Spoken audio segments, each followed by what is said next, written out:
दोस्तों, पुरातत्वविद अक्सर नई नई खोजें करते ही रहते हैं, लेकिन इनमें से बहुत कम खोजें महत्वपूर्ण कंक्लूजन देने वाली होती हैं। आज हम आपको हाल ही में हुई ऐसी ही डिस्कवरीज के बारे में बताएंगे जिस पर आपको विश्वास ही नहीं होगा। तो चलिए शुरू करते हैं आज की इस वीडियो को। A dead alien. Nowhere Russia में एक मृत एलियन पाया गया। कम से कम ऑल न्यूज वेब द्वारा अपलोड किए इस वीडियो में तो यही दिख रहा है। वीडियो के अनुसार रूस के बरियशिया में, जो कि साइबेरिया की यूएफओ हॉटस्पॉट साइट के काफी नजदीक है, वहां ये मृत एलियन पाया गया। वीडियो रिकॉर्ड करने वाले आदमी का कहना था उसने इस बर्फीली जगह पर इस एलियन को वीडियो रिकॉर्ड करने के 2 घंटे पहले खोजा था। उसका यह भी कहना था कि शायद ये एलियन कई दिन पहले मरा होगा और बर्फ और ठंडे एनवायरनमेंट की वजह से बॉडी प्रिजर्व्ड है। वीडियो में दिखाया ये क्रीचर बहुत छोटे आकार का था और इसकी तुलना सचमुच एलियन से की जा सकती है। इसे खोजे जाने के बाद इसका क्या हुआ, इसके बारे में किसी को कोई जानकारी नहीं है। कुछ लोग इस वीडियो को फेक बता रहे हैं, जबकि कुछ का कहना है ये एलियंस की एग्जिस्टेंस का सबूत है। आपको क्या लगता है, क्या ये वीडियो सच है या फिर एडिटिंग और फोटोशॉप का एक और नमूना? आप अपना जवाब हमें कमेंट करके जरूर बताएं। रॉयस्टन केव। आर्कियोलॉजिस्ट के अनुसार इंग्लैंड की रॉयस्टन केव नामक ये जगह एक समय में नाइट्स टेम्पलर के लिए हैंग आउट करने की खुफिया जगह हुआ करती थी। हालांकि इस बात का कोई सबूत नहीं है कि यहाँ कोई सीक्रेट सिविलाइजेशन थी, लेकिन यहाँ से कुछ रिलीजियस एक्टिविटीज के साक्ष्य जरूर मिले हैं। इस गुफा को 1742 में कुछ कंस्ट्रक्शन वर्कर्स ने खोजा था। उसके बाद से कई बार अवशेषों की तलाश में आर्कियोलॉजिस्ट ने खंगाला। इस पर रिसर्च करने वाले सभी पुरातत्वविदों का यही मानना है कि ये गुफा पहली बार 13वीं सदी में बनाई गई थी। रहस्य ये है, इस गुफा में बनी एनिग्मेटिक पेंटिंग्स कोई नहीं जानता इन्हें किसने बनाया था। इन पेंटिंग्स में न सिर्फ नाइट्स टेम्पलर से जुड़े सिंबल्स थे, बल्कि कुछ सिंबल्स पैगनिज्म से भी जुड़े थे। एक्सपर्ट्स का कहना है कि 2 अलग अलग रिलीजियस कल्चर के लोग अलग अलग समय पर इस जगह को इस्तेमाल करते थे, लेकिन ये लोग कौन थे, इनके बारे में पुरातत्वविदों को कोई जानकारी नहीं है। सेफ। हमारी लिस्ट का अगला आर्टिफैक्ट अप्रैल 1994 में खोजा गया था। जब आर्कियोलॉजिस्ट ने इसे खोजा, उस समय में ये काफी डेलिकेट स्थिति में था और इसे सही सलामत बाहर निकालना भी एक बड़ा टास्क था। इसका अंदाजा आप इसी बात से लगा सकते हैं कि आर्कियोलॉजिस्ट इसे 2017 में सुरक्षित बाहर निकाल पाए हैं। ये लकड़ी की बनी एक अलमारी थी। इसमें लोहे की बनी हुई कई स्पाइक्स भी लगी हुई थी, जिसकी वजह से अगर कोई भी इसे गलत तरीके से खोलने या छूने की कोशिश करता तो उसका जख्मी होना तय था। इसका प्रयोग जरूरी डॉक्यूमेंट्स और कीमती चीजों को चोरों से बचाने के लिए किया जाता रहा होगा। ये रोमन एम्पायर के समय की थी और पुरातत्वविदों का कहना है ये जरूर किसी रोमन की रही होगी। इसका स्पेन में मिलना इसे और भी सस्पिशियस बना देता है। Z burial suit. चाइना का हैन वंश काफी समृद्ध और अमीर सभ्यता थी। इन लोगों ने अपने समाज के मृत लोगों को दफन करने के लिए एक बरियल सूट तैयार किया था। ये बरियल सूट्स बहुत अनोखे थे और मोज़ेक टाइल को यूज करके जेड सूट के बने थे। प्राचीन चीन में जेड सबसे प्रीशियस स्टोन हुआ करता था और ऐसा माना जाता था कि यह शुद्धता और अखंडता को चिन्हित करता है। 1968 में पुरातत्वविदों ने ऐसे 2 सूट्स खोजे। इनमें से एक को 2498 जेड प्लेट्स का यूज करके बनाया गया था। इन प्लेट्स को गोल्ड, सिल्वर आदि मेटल्स के तारों से जोड़कर सूट बनाया जाता था। कई जेड सूट्स की खोज के बाद वैज्ञानिकों ने यह कंक्लूजन निकाला कि जिस तरह के तारों का प्रयोग जेड सूट को बनाने में किया जाता था, उससे ही मृतक के स्टेटस के बारे में पता चलता था। जैसे राजाओं के सूट में सोने के तारों का इस्तेमाल होता था, वहीं प्रिंस और प्रिंसेस के सूट चांदी के तारों के बने होते थे। 7 मिलियन ईयर ओल्ड ट्रीज। 2007 से पुरातत्वविद हंगरी की एक आर्कियोलॉजिकल साइट पर काम कर रहे थे। ये साइट पहले से ही चर्चा में रही थी क्योंकि यहाँ पर 70 लाख वर्ष पुराना एक पेड़ पाया गया था। लेकिन फरवरी 2021 में यहाँ से जो मिला उसने सभी को और भी ज्यादा हैरान कर दिया। ये सोने से बने कोन्स और हूप्स लगभग 6000 साल पुराने यानी कॉपर एज के समय के थे। ये आर्टिफैक्ट्स बोड्रोग्रेस कल्चर के समय के थे। ये लोग कार्पथियन बेसिन एरिया में रहने वाले पहले लोग थे जिन्होंने गोल्ड ज्वेलरी बनाना और पहनना शुरू किया था। ये सभी आर्टिफैक्ट्स 3 मकबरों से मिले हैं और ऐसा माना जा रहा है कि ये तीनों टूम्ब औरतों के ही थे। इसके साथ ही एक आदमी की भी कब्र मिली है जिसे स्टोन ब्लेड, पत्थर की बनी कुल्हाड़ी और कॉपर पिन के साथ दफन किया गया था। इसके अलावा यहाँ से महिला की एक कब्र भी मिली है जिसके सिर पर मुकुट था, यानी वो जरूर शासिका रही होगी। ऐसा माना जा रहा है कि उस समय महिलाएं पुरुषों से ज्यादा शक्तिशाली होती थी। Tombs of warrior women. हाल ही में रूस में एक टूम खोजा गया जिसमें 4 वॉरियर वुमेन को एक साथ दफन किया गया था। ये लगभग 2500 साल पुराने हैं, यानी नोमैडिक लोगों के समय के। इन लोगों को सिंथिया कहा जाता था। सिंथियंस वाकई कमाल के योद्धा होते थे। प्राचीन सभ्यताओं में ये एकमात्र ऐसा समूह था जिसकी तुलना आप ग्रीक अमेजोनियन वॉरियर से कर सकते हैं। ये लोग ट्राइब्स में रहते थे। और छोटी उम्र से ही लड़के लड़कियों को युद्ध की ट्रेनिंग दिया करते थे। यहाँ अधिकतर महिलाओं को हथियारों के साथ ही दफन किया गया है। 4 वॉरियर वाले इस टूम में भी 3 अलग अलग जनरेशंस की महिलाएं हैं। एक लड़की की उम्र तो मृत्यु के समय सिर्फ 12 साल की थी, जबकि बाकी 2 20 साल की और चौथी 50 साल ही है। इन सभी वॉरियर विमेन को घुड़सवारी करती पोजीशन में दफनाया गया है। Unique artefact from Istanbul. 2004 से इस्तांबुल में चल रहे मार्मराई प्रोजेक्ट के दौरान एक्सपर्ट्स ने 40,000 से भी अधिक आर्टिफैक्ट्स इकट्ठा किए हैं और इन खोजों से क्षेत्र के इतिहास के बारे में कई रोचक बातें सामने आई हैं। और इन सभी खोजों में सबसे शानदार और रोचक खोज है थियोडोसियस के किले की ये खोज, जो कि बाइजेंटाइन एम्पायर के समय में स्ट्रैटेजिकली काफी इंपॉर्टेंट था। यहाँ से चर्च और वाटर पाइपलाइंस के भी अवशेष मिले हैं। यहाँ से मिले सेरेमिक्स और पॉटरी के अवशेषों की तो गिनती ही नहीं है।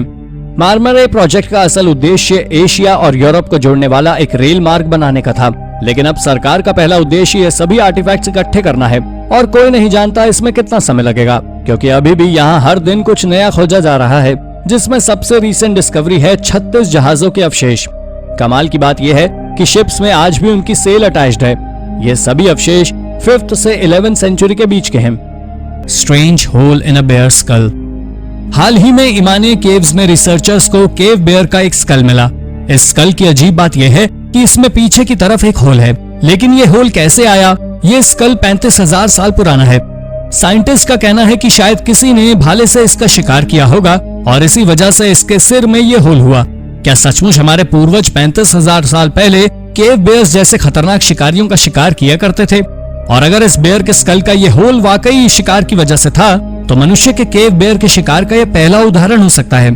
हालांकि कुछ वैज्ञानिकों का यह भी कहना है कि केव में पानी के टपकने की वजह से ये होल हुआ है। Oldest monastic site of Egypt. Egypt की खोजें हमेशा से ही आर्कियोलॉजिस्ट और आम लोगों को आकर्षित करती आई हैं। हाल ही में यहाँ पर दुनिया की सबसे पुरानी मोनास्टिक साइट खोजी गई। इसको पूरी तरह एक्सकेवेट करने में लगभग 3 साल का समय लगा। ये धार्मिक बिल्डिंग 6 सेगमेंट्स में बनी हुई है, जिसमें से हर एक मल्टी स्टोरी बिल्डिंग है। ये इमारतें मिट्टी और बेसाल्ट की बनी होती हैं। एक्सपर्ट्स का कहना है कि ये बिल्डिंग 4th सेंचुरी में बनवाई गई थी। वैज्ञानिक इस बात पर हैरान है कि ये बिल्डिंग नजदीक की रोमन साइट से कई मील दूर मिली है। उनका कहना है कि यहाँ रहने वाले मॉन्क लोगों ने बाकी दुनिया से अलग होकर रहने के लिए इस जगह को बनाया होगा। हालांकि ये बिल्डिंग बहुत हद तक नष्ट हो चुकी है, लेकिन वैज्ञानिक इसे इसकी दीवारों पर बनी ग्राफिटी से पहचान पाए और उनका कहना था कि इन बिल्डिंग्स को 6th सेंचुरी तक यूज किया जाता रहा था। 1st century oil lamp. हाल ही में 1ली शताब्दी का एक ऑयल लैंप खोजा गया। ये लैंप सिसिली में मार्च 2021 में पाया गया।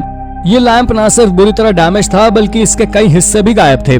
ऐसे में पुरातत्वविदों के लिए ये पता लगा पाना बड़ा मुश्किल था कि ये आर्टिफैक्ट कितना पुराना होगा। लेकिन इसी तरह के डिजाइन के आर्टिफैक्ट्स पोम्पई में भी पाए गए हैं और पोम्पई में पाए गए इन्हीं आर्टिफैक्ट्स की वजह से ही साइंटिस्ट इस आर्टिफैक्ट की डेट बता पाए हैं। ऐसा कहा जा रहा है कि ये रोमन काल के किसी अमीर व्यक्ति का रहा होगा और वैज्ञानिक भी इस बात पर हैरान है कि इतने साल पहले भी कुछ लोग कला में इतनी बेहतर परख और शौक रखते थे। Russian connection. हाल ही में हुई एक खोज से नेटिव अमेरिकन और बाकी दुनिया में रह रहे उनके एंसेस्टर्स का कनेक्शन सामने आया है। मंगोलिया के बॉर्डर के पास लेक बाइकाल में एक साइट पर एक्सकेवेशन के दौरान आर्कियोलॉजिस्ट को कई तरह के अवशेष मिले हैं, जिनमें रेनडियर बोन्स और कुछ जानवरों की हड्डियां और इंसान का एक दांत मिला है। रिसर्च के बाद पता चला कि यह दांत लगभग 14,000 साल पुराना है। साइंटिस्ट ने इसके जीनोम के बारे में भी जानकारी जुटाने की कोशिश की और इसके बाद जो सामने आया उसने सभी को हैरान कर दिया। ये दांत एक पुरुष का था और उससे भी ज्यादा हैरान कर देने वाली बात यह थी कि इस आदमी का डीएनए आज के समय के नेटिव अमेरिकन, यूरेशियन और पूर्वी एशियन लोगों से मेल खाता है। यानी कि ये आदमी आज के समय में कनाडा और यूनाइटेड स्टेट्स में रहने वाले नेटिव अमेरिकन का सबसे पुराना रिलेटिव माना जा सकता है। यानी कि नेटिव अमेरिकन के एंसेस्टर्स यूरेशिया यानी रूस, मंगोलिया, चीन और कजाकिस्तान के भागों में इवॉल्व हुए थे। उसके बाद ये लोग साइबेरिया से होते हुए कनाडा आ गए और लगभग 10,000 सालों तक बाकी दुनिया से अलग यहीं रहे। लेकिन इन लोगों ने ऐसा क्यों किया, इसके बारे में भी वैज्ञानिक मौन हैं। Christian carvings in USA. जब ब्रिटिश लोग अमेरिका आए तो वो न सिर्फ अपने औजार और हथियार बल्कि संस्कृति और कल्चर भी लेकर आए और इसका सबूत मिला 2016 में, जब मोना के रिमोट कैरिबियन आइलैंड की गुफाओं में आर्कियोलॉजिस्ट को 16वीं सदी के कुछ क्रिश्चियन सिंबल्स मिले हैं। जिस गुफा में ये अवशेष पाए गए हैं वो लगभग आधा मील लंबी है और इसके अंदर करीब 150 इंडिजीनियस मार्किंग पाई गई हैं। इसमें क्रिश्चियन क्रॉसेस और फ्रेजेस भी पाए गए हैं। ये फ्रेजेस लैटिन और स्पेनिश भाषा में हैं। एक्सपर्ट्स का मानना है कि ये सिंबल्स अर्ली यूरोपियन एवेंजलिस्ट से रिलेटेड थे। पुरातत्वविदों का कहना है कि ये मार्किंग्स इस इलाके में रहने वाले उन लोगों के द्वारा बनाई गई थी जो क्रिश्चियन धर्म से प्रभावित हो रहे थे। इस क्षेत्र में क्रिश्चियनिटी के ओरिजिन दर्शाने वाला ये महत्वपूर्ण अवशेष था। The hermit Kings layer.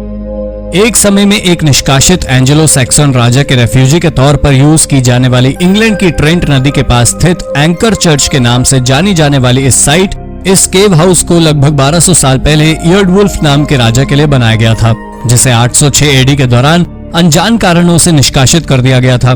796 AD में इयर्डवुल्फ ने अपने एंसेस्टर्स की हत्या कर राजगद्दी हासिल की और महज 10 साल बाद ही इयर्डवुल्फ के बेटे ने उसे निष्कासित कर दिया। आर्कियोलॉजिस्ट का कहना है ये गुफा सैक्सन आर्किटेक्चर के कुछ उदाहरणों में से एक है। पूरे इंग्लैंड में ऐसे सिर्फ 20 स्ट्रक्चर्स ही पाए गए हैं। 18वीं सदी में English aristocrat sir Robert birth date ने इस जगह को अपने फ्रेंड्स के साथ डिनर करने के लिए भी इस्तेमाल किया। Dog burials. स्पेन के कैटालूनिया में आर्कियोलॉजिस्ट को हाल ही में डॉग बरियल्स के अवशेष मिले हैं। ये बरियल्स लगभग 4200 साल पुराने हैं, यानी नियोलिथिक लोगों के पिट ग्रेव कल्चर के समय के। ये डॉग बरियल्स बताते हैं कि नियोलिथिक लोगों को अपने पेट से गहरा रिश्ता हुआ करता था। ये डॉग बरियल्स इसलिए भी खास हैं क्योंकि यहाँ इन कुत्तों को उनके मालिक की कब्रों के बगल में ही दफनाया गया है। रिसर्च से यह भी पता चला है कि इन कुत्तों को भी वही खाना दिया जाता था जो उस समय के इंसान खाया करते थे। स्पेन की 4 साइट से 26 डॉग बरियल मिले हैं, जिनमें से अधिकतर की उम्र 6 साल के करीब थी। कुछ कुत्तों की उम्र मौत के समय 1 साल की थी और एक्सपर्ट्स का कहना है कि शायद इन्हें किसी रिचुअल में इनकी बलि दी गई होगी। हालांकि इन रिचुअल्स के बारे में एक्सपर्ट सिर्फ इतना जानते हैं कि ये रिचुअल एक्टिविटी स्टोन एज में करीब 100 सालों तक चली। इसके बाद मानव ने कुत्ते पालना शुरू कर दिया। Medieval Nubian cathedral.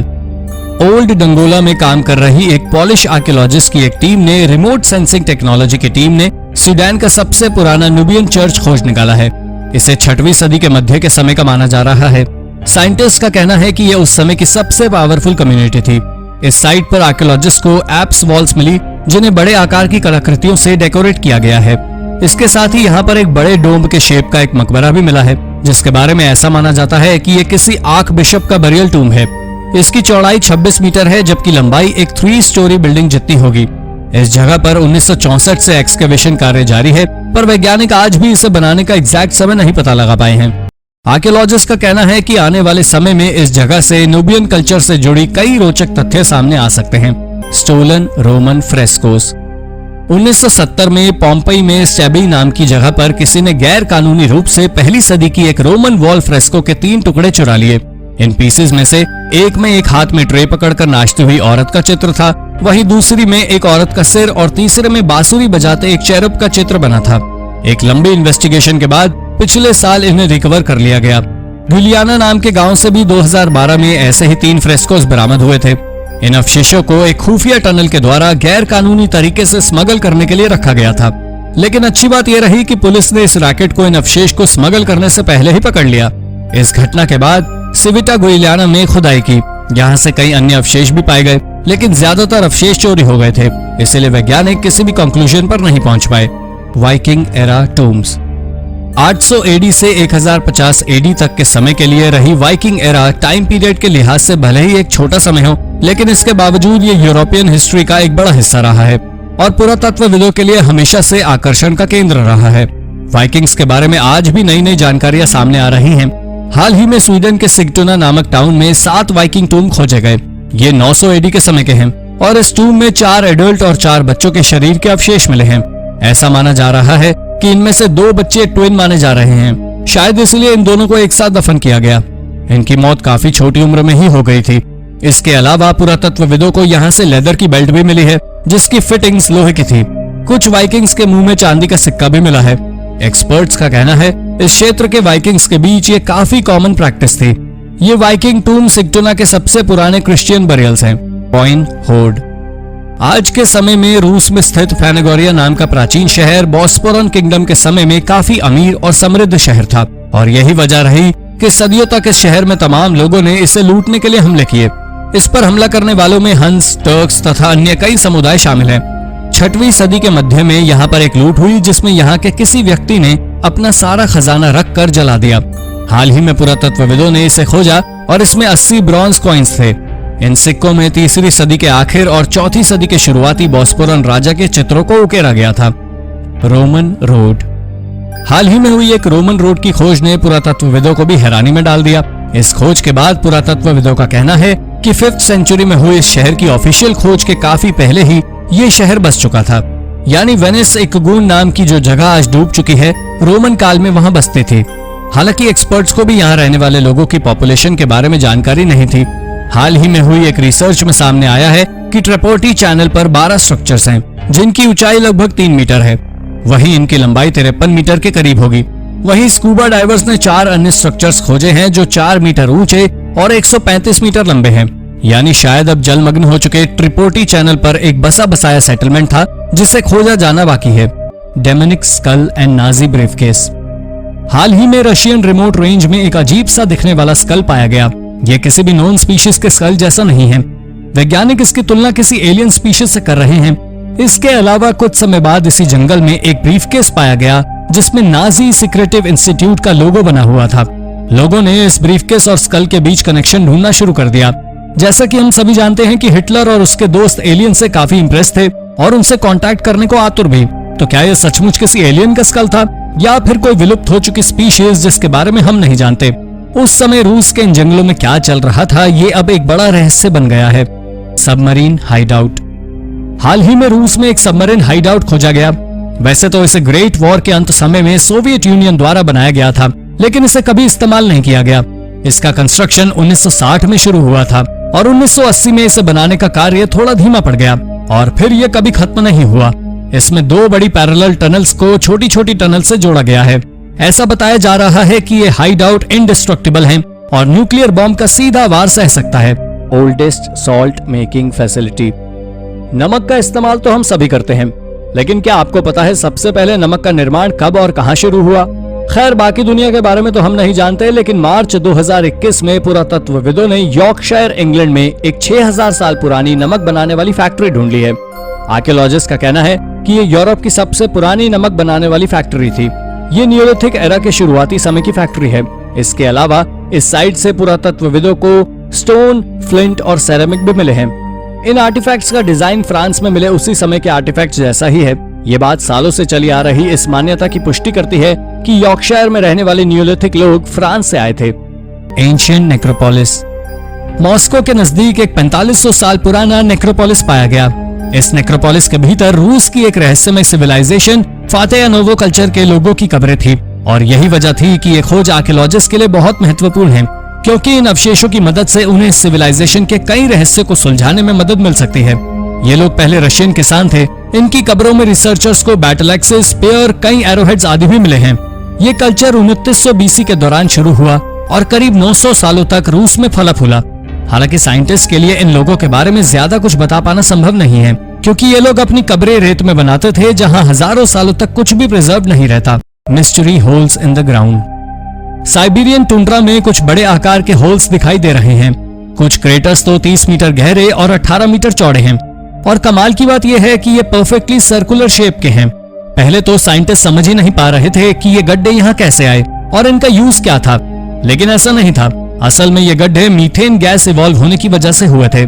चूंकि 2020 रूस का सबसे गर्म साल था, इसलिए परमाफ्रॉस्ट मेल्ट हो रही थी। इन गड्ढों के आकार से आप समझ सकते हैं कि मीथेन कितनी अधिक मात्रा में इवॉल्व हो रही थी। असल में जब मीथेन गैस इवॉल्व होती है तो ये बबल बनाती है और इस बबल के विस्फोट से इस तरह के खतरनाक गड्ढे बन जाते हैं। इसकी तुलना आप किसी ग्रेनेड के विस्फोट से भी कर सकते हैं। पैरेट इन साउथ अमेरिका। शायद आपको यकीन न हो, लेकिन इस मृत तोते के अवशेष ने साउथ अमेरिका के ट्रेड इतिहास से जुड़े कई रहस्य खोल दिए हैं। ये ममीफाइड पैरेट को हाल ही में एटाकामा डेजर्ट में खोजा गया। ये साउथ अमेरिका के सबसे सोफिस्टिकेटेड ट्रेड नेटवर्क का सबूत है। ये तोता 12वीं शताब्दी के समय का है। उस समय यहाँ के लोग पक्षियों को काफी पसंद किया करते थे और मरने के बाद रिस्पेक्ट दर्शाने के लिए पक्षियों को साथ में दफन भी किया जाता है। लेकिन अजीब बात यह है कि एटाकामा डेजर्ट में कभी पैरेट्स पाए ही नहीं जाते थे। इसका मतलब है कोई इसे लामा कैरावैन के माध्यम से लाया होगा और पूरे रास्ते इसे जीवित भी रखा होगा। लेकिन उस समय ये इतना आसान नहीं था जितना हम सोच रहे हैं। The tomb of the emperor.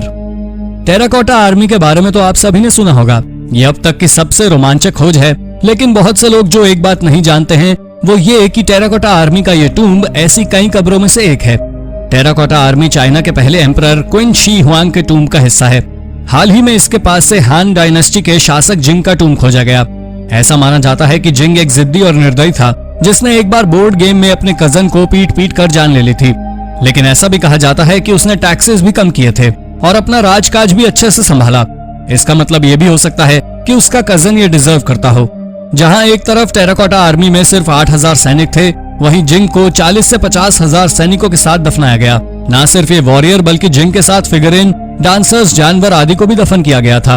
हालांकि ये हैरानी की बात जरूर है कि चाइनीज गवर्नमेंट इस ऐतिहासिक धरोहर को महत्व क्यों नहीं दे रही। Beast engravings. जैसा कि हम सभी जानते हैं कि सटन हू एक प्रसिद्ध आर्कियोलॉजिकल साइट है जिसे 1939 में खोजा गया था। सटन हू की खोज के बाद तो वैज्ञानिक आज भी हैरान हैं। ये ब्रिटेन में खोजा गया सबसे बड़ा खजाना है। वैसे तो यहाँ कई रहस्यमयी आर्टिफैक्ट्स मिले हैं। यहाँ से मिले आर्टिफैक्ट से जुड़े रहस्य हर दिन बढ़ते ही जा रहे हैं। इन आर्टिफैक्ट्स की खोज के लगभग 80 साल बाद भी वैज्ञानिक इनके रहस्य सुलझा नहीं पा रहे हैं, बल्कि हर दिन इनसे जुड़ा एक नया रहस्य सामने आ जाता है। जैसे कि ये गोल्ड का बना हुआ बक्कल, जिस पर बनी कार्विंग्स का मतलब वैज्ञानिक आज भी नहीं समझ पा रहे हैं। एक्सपर्ट्स ये भी नहीं जानते इन्हें बक्कल पर क्यों बनाया गया था या फिर इनका मतलब क्या है। Mediterranean whales. लगभग 200 साल पहले एक प्रसिद्ध ऑथर, नेचुरलिस्ट और फिलोसोफर प्लाइनी द एल्डर ने मेडिटेरेनियन सी में ऑकस के व्हेल्स का शिकार करने की बात लिखी थी। लेकिन साइंटिस्ट को यह बात अजीब लग रही थी कि मेडिटेरेनियन सी में कोई किलर व्हेल्स थी ही नहीं। यहाँ तक कि किसी ने भी मेडिटेरेनियन में व्हेल्स की बहुत कम स्पीशीज ही पाई जाती हैं। इसीलिए अब रिसर्चर्स का मानना है कि प्लाइनी डॉल्फिन्स को व्हेल समझ रहे होंगे। लेकिन हाल ही में हुई एक खोज से प्लाइनी की बात सही साबित होने लगी है। रिसर्च टीम को यहाँ व्हेल्स की हड्डियां मिली हैं। इस खोज ने सालों से मानी जा रही थ्योरी को बदलकर रख दिया है। Prehistoric beast. हाल ही में वैज्ञानिकों ने लाखों साल पुराने एक जीव का अवशेष खोज निकाला। ऐसा माना जा रहा है कि ये दुनिया के पहले वर्टिब्रेट्स हैं जो लगभग 310 मिलियन वर्ष पहले आज के समय में इलिनॉइस की मेजन क्रीक नामक जगह पर इवॉल्व हुए थे। जोमगैंडर बोल्टी नाम से जाना जाने वाला यह जीव सिर्फ 5 सेंटीमीटर लंबा था। इसका शरीर लंबा, लिम्स छोटे और स्कल ब्लंट शेप का होता था। इसके शरीर पर धारियां बनी रहती थी और साइंटिस्ट का मानना था कि ये धारियां डर्ट को रिपेल कर सकते हैं, यानी ये अंडरग्राउंड रहा करते थे और सांपों की तरह रेंगते थे। जे बोल्टी नाम के ये जीव लगभग 251 साल पहले विलुप्त हो गए। एक्सपर्ट्स का कहना है कि ये पहले एमनियोट्स थे, यानी ऐसे जीव जो एम्ब्रॉयस और फ्लूइड वाले एग्स प्रोड्यूस करते थे। ये अवशेष इस बात का सबूत है कि धरती पर एनिमल्स वैज्ञानिकों की कल्पना से बहुत अधिक तेजी से डाइवर्स हुए हैं। Wine rituals. हाल ही में जॉर्जिया में वाइन के ट्रेसेस मिले हैं। हालांकि इससे पहले भी कई जगह वाइन के ट्रेसेस पाए गए हैं, लेकिन इस खोज में सबसे अजीब बात यह है कि ये वाइन के ट्रेसेस ज़ूमॉर्फिक वेसल में मिले हैं। इन बर्तनों का प्रयोग रिचुअल एक्टिविटीज में किया जाता था। ये बर्तन किसी जानवर के आकार का है, लेकिन इसे अब तक पहचाना नहीं जा सका है। इस बर्तन में पीछे की तरफ वाइन को पोर करने के लिए एक होल भी बनाया गया था, लेकिन इसके सिर का हिस्सा अलग हो गया है जिसे खोजा नहीं जा सका। ये बर्तन क्यूरा एरेक्सिस कल्चर के अन्य अवशेषों के साथ खोजा गया। ये कल्चर लगभग 3000 बीसी के समय का है। पुरातत्वविदों का कहना है कि या तो ये वाइन गॉड को अर्पित की जाती होगी या फिर रिचुअल सेरेमनी में पार्टिसिपेट करने वाले लोग इसका सेवन करते होंगे। Bangle of Shivaji. Raigarh fort पर काम करने वाले इंडियन आर्कियोलॉजिस्ट ने हाल ही में कुछ बहुत ही रोचक खोज निकाला। मार्च 2021 में हुई ये डिस्कवरी असल में एक 300 साल पुराना सोने का कंगन है, और अगर वैज्ञानिकों का अनुमान सही है तो ये भारत के महान योद्धा छत्रपति शिवाजी महाराज का है। 1674 में इसे चंद्र रोगी मूर से सीज करने के बाद छत्रपति शिवाजी महाराज ने रायगढ़ के इस किले को अपनी राजधानी बना लिया था। इसके बाद लगभग 10 सालों तक शिवाजी ने इस किले की सुरक्षा बढ़ाने के लिए इसमें कई निर्माण कार्य किए, लेकिन वो सभी असफल रहे। 1689 में इस किले पर मुगलों ने कब्जा कर लिया। इसके बाद 1818 में ईस्ट इंडिया कंपनी ने इस पर अपना अधिकार जमा लिया। वैसे तो इस किले के आसपास 18 गांव थे, इसलिए आर्कियोलॉजिस्ट के लिए ये कह पाना मुश्किल है कि ये कंगन छत्रपति शिवाजी महाराज का ही था या नहीं, लेकिन इसका डिजाइन उनके द्वारा पहने जाने वाले आभूषणों से काफी मेल खाता है। Cannibal Aztecs. हाल ही में मेक्सिको के एस्टेक नाम के मंदिर के कई अजीब राज सामने आए हैं। आर्कियोलॉजिस्ट को मंदिर के अंदर से स्कल, जॉज एवं अन्य प्रकार की हड्डियां मिली हैं, लेकिन ये कोई आम हड्डियां नहीं थी। इनमें कट्स लगे हुए थे और इन्हें जलाया गया था, यानी शायद ये अवशेष इस बात का संकेत देते थे कि सालों पहले इस मंदिर में बलि दी जाती थी। इन अवशेषों की डेटिंग के बाद आर्कियोलॉजिस्ट ने बताया कि साल 900 से 1521 के बीच एस्टेक के राजा और पुजारी देवताओं को बलि दिया करते थे। एक्सपर्ट्स का कहना है बलि देने के बाद ये लोग उन्हें आग में पकाकर खा लिया करते थे। ऐसी मान्यता थी कि ऐसा करने से मरने वाले इंसान की शक्ति भी उसे खाने वाले में आ जाती है। हालांकि ये लोग रोजमर्रा की जिंदगी में ऐसा नहीं करते थे, बल्कि सिर्फ उच्च तबके के लोग कुछ विशेष रिचुअल्स में ऐसा किया करते थे। Castle of bones. 2014 में रूस में आर्कियोलॉजिस्ट को हड्डियों का बना एक स्ट्रक्चर मिला है। पुरातत्वविदों का कहना है ये स्ट्रक्चर 25,000 साल पुराने हैं और इन्हें शिकारी मानवों ने बनाया था। लेकिन ये कासल इंसान या हिरन की हड्डियों से नहीं, बल्कि 60 मैमथ के कंकाल अवशेषों से बनाया गया था। हालांकि ये मैमथ की हड्डियों से बना पहला मेगालिथिक स्ट्रक्चर नहीं है। इसमें 51 मैंडिबली, 64 स्कल्स तथा कई अन्य हड्डियों का प्रयोग किया गया था। इससे पहले भी इस तरह का कासल खोजा जा चुका है।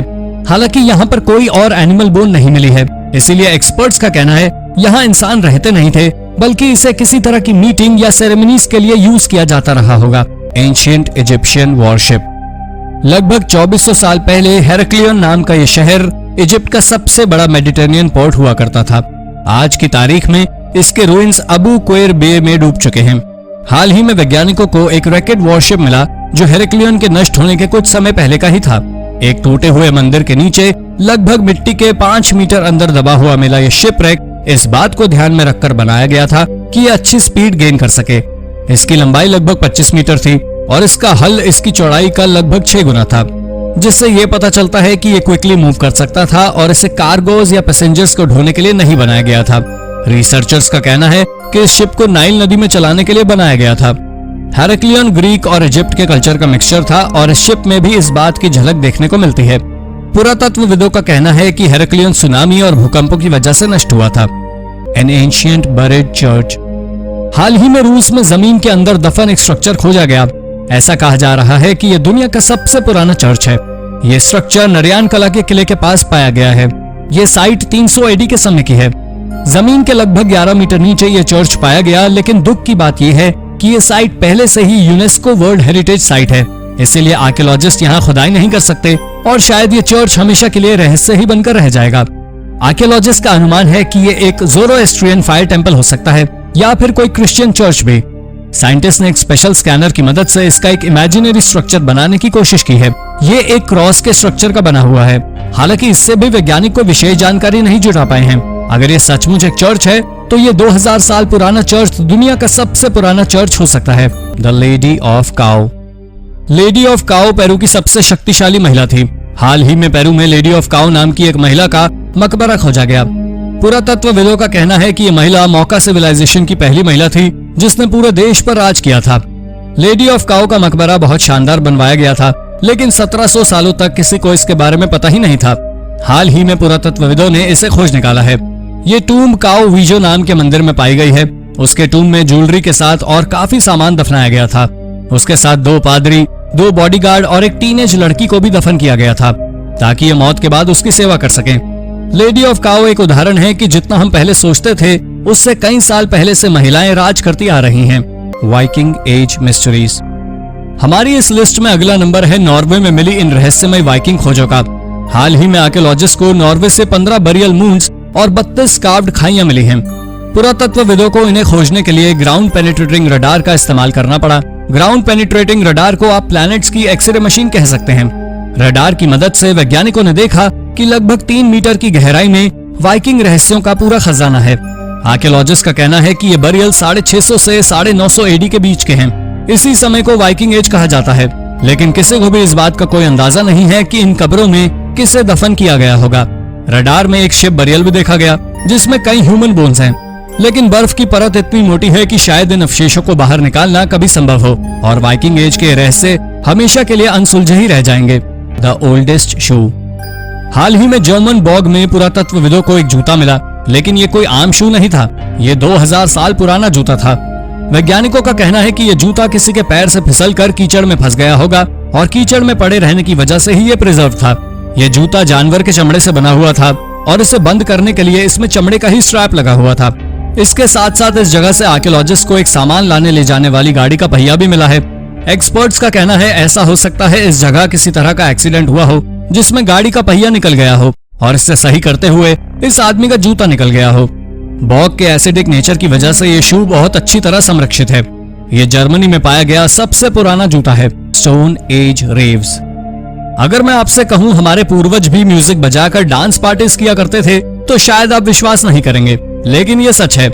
हाल ही में रूस से पुरातत्वविदों को ऐसे अवशेष मिले हैं जिससे ये बात साबित हुई है। रूस में मिली एक बरियल साइट में अधिकतर मनुष्य के मृत शरीर के अवशेष एल्क टीथ के बने ऑर्नामेंट्स के साथ मिले हैं। ये ऑर्नामेंट्स इन लोगों के कपड़ों के साथ अटैच्ड रहते थे। ये अवशेष करीब 5000 साल पुराने हैं। आर्कियोलॉजिस्ट रीटा राइनो के अनुसार जब ये कपड़े पहनकर ये लोग डांस करते थे तो एक म्यूजिकल साउंड प्रोड्यूस होता था। रीटा ने खुद भी इन ऑर्नामेंट्स को पहनकर 6 घंटे की डांस प्रैक्टिस की। 5000 साल पुरानी stone age dance party culture के बारे में आपका क्या विचार है, हमें कमेंट करके जरूर बताएं। Medieval plague victims. हम सभी जानते हैं कि 14वीं सदी में प्लेग से ब्रिटेन की लगभग 60% आबादी खत्म हो गई थी। लेकिन आज के समय में आर्कियोलॉजिस्ट के लिए सबसे बड़ी समस्या है उन डेड बॉडीज की पहचान करना, क्योंकि मौत के बाद इसके सिंबल्स बॉडी में कहीं नजर ही नहीं आते थे। हाल ही में कंकाल के दांतों पर रिसर्च करके वैज्ञानिकों ने प्लेग विक्टिम्स की पहचान करने का तरीका खोज निकाला है, जिसके बाद पता चला कि प्लेग फैलने की शुरुआती दिनों में विक्टिम्स को बाकी लोगों की तरह ही दफन किया जाता था। लेकिन जैसे जैसे मृतकों की संख्या बढ़ने लगी, उन्हें यूं ही गड्ढों में डंप किया जाने लगा। तो दोस्तों, ये थी हाल ही में हुई 10 रोचक और रहस्यमय खोजें। इनमें से कौन सी खोज आपको सबसे रोचक लगी? अपना जवाब हमें कमेंट में जरूर बताएं। ऐसी अन्य रोचक जानकारियां पाने के लिए हमारे चैनल को सब्सक्राइब करना ना भूलें। धन्यवाद।